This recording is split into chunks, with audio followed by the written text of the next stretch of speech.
পরিবেশন করছি ষোড়শী পূজার জ্যোতিভাস্বর তাৎপর্য। নানা রকম অগ্নি পরীক্ষার ভেতর দিয়ে ঠাকুর যখন নিজের দিব্য ভাব ও ভূমিতে ব্রহ্মভাবে সুস্থিত নিম্ন ভাবান্তরে অবতরণে অক্ষমতা ও পবিত্রতা স্বরূপিণী শারদার স্ফুটনোন্মুখ মহাশক্তিময়ী দেবীত্ব সম্বন্ধে দৃঢ় প্রত্যয় হলেন, তখন শ্রী শ্রী জগদম্বার নিয়োগে তার প্রাণে একটি অদ্ভুত বাসনার উদয় হল এবং কিছুমাত্র দ্বিধা না করে ঠাকুর তাকে কার্যে পরিণত করলেন।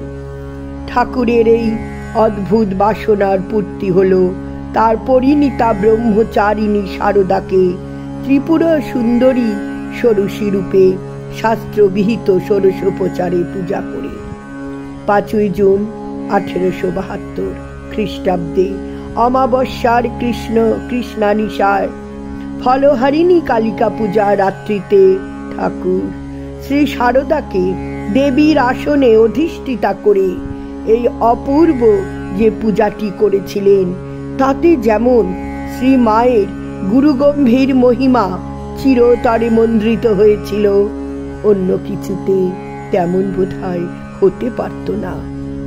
জগদম্বা ভবতারিণী মন্দিরে ফলহারিণী কালী পূজার বিশেষ সমারোহ। হৃদয় পূজা করতে গেলেন। এদিকে ঠাকুরের ঘরেও তার ইঙ্গিতে জনান্তিকে বিশেষ পূজার আয়োজন হয়েছে। বহুদিন পূর্বে ঠাকুরের আনুষ্ঠানিক পূজা উঠে গিয়ে থাকলেও আজ সেদিন তিনি আবার পূজারীর আসনে সমাসীন হয়েছে।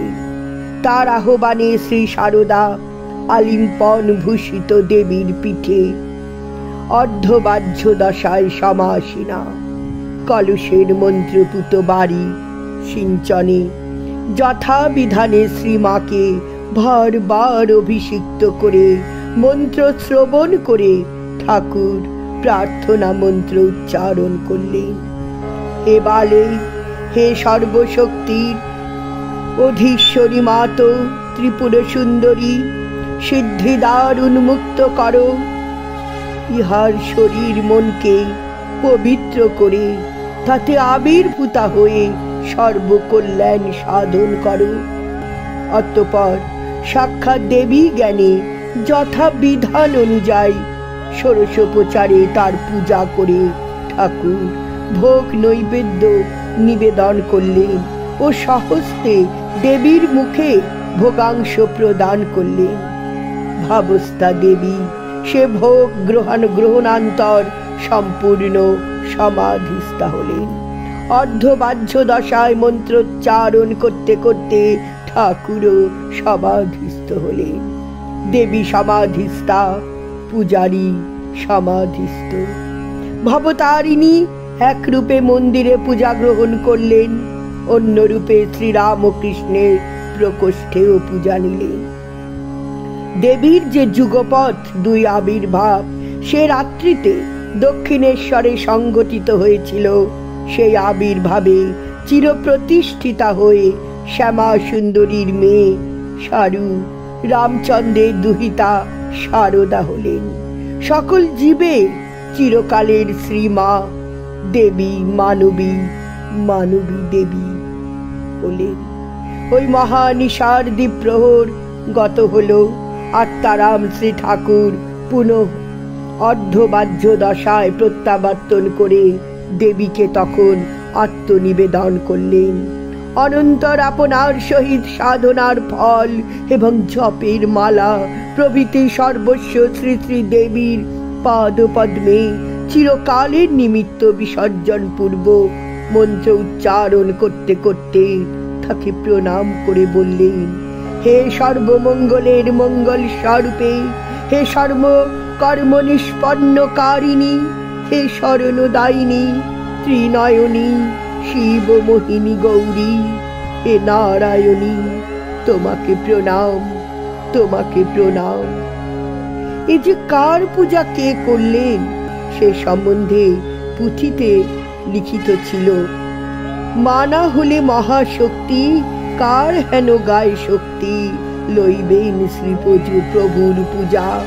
প্রভু যে পরমেশ্বর, ব্রহ্মা বিষ্ণু মহেশ্বর, সর্বেশ্বর সকলের রাজা। প্রভু সঙ্গে এইবার জগমাতা অবতার, সেই পূর্ণ ব্রহ্ম সনাতনী, কৃপাময়ী কলেবরে করুণার ধারা ঝরে, শান্তি মূর্তি মঙ্গল রূপিণী। পূজা শেষ হলো।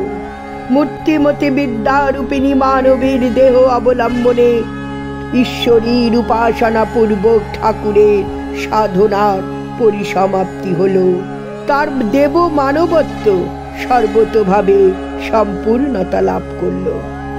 পুঁথির ভাষায় আবার বলি, হে পূজা পূজা রীতি, হার দেবী দেব দেবী মূর্তি, কভু না পূজিলা পরমেশ, যেন পূজা শ্রী শ্রীমার, পরম চরম সার, পরিণাম সকলের শেষ।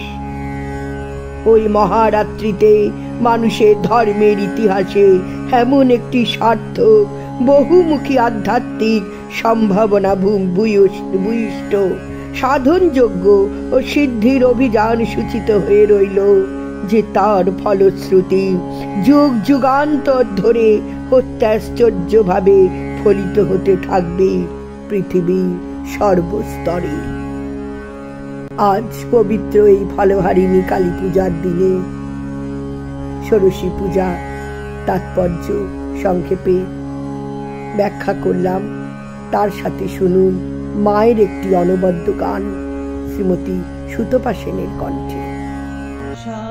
শারদামণি জননী গো, এসেছি তোমার পদতলে, দূর করো মাগো কলুষ ভ্রান্তি, জ্ঞানের প্রদীপ দাও জেলে। শারদামণি জননী গো, এসেছি তোমার পদতলে, দূর করো মাগো কলুষ ভ্রান্তি, জ্ঞানের প্রদীপ দাও জেলে।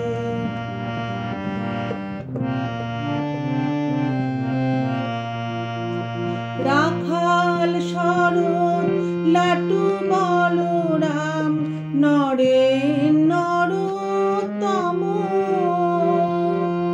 ঠাই দিয়েছিলে স্নেহ করুণায়, অন্তরে অনুপম। রাখাল শরণ লাটু বলরাম, নরে নরোত্তম, ঠাই দিয়েছিলে স্নেহ করুণায়, অন্তরে অনুপম। তারি এক ধারে ঠাই দিও মোরে, দিও না গো দূরে ঠেলে। তারি এক ধারে ঠাই দিও মোরে, দিও না গো দূরে ঠেলে। দূর করো মাগো কলুষ ভ্রান্তি, জ্ঞানের প্রদীপ দাও জেলে।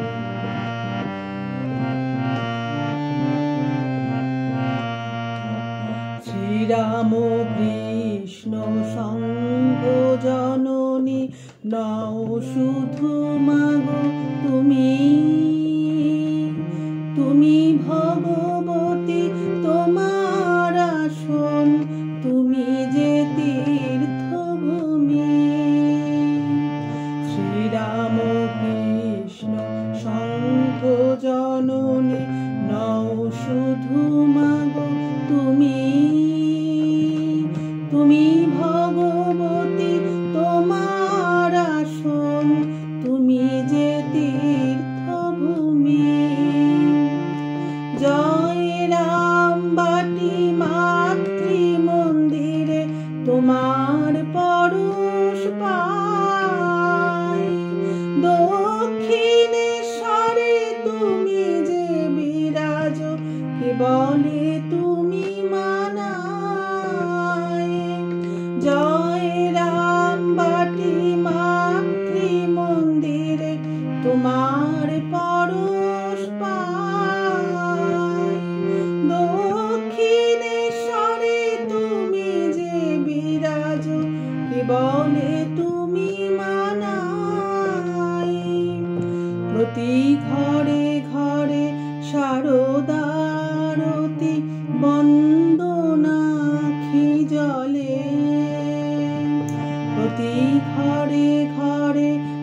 বরদামণি জননী গো, এসেছি তোমার পদতলে।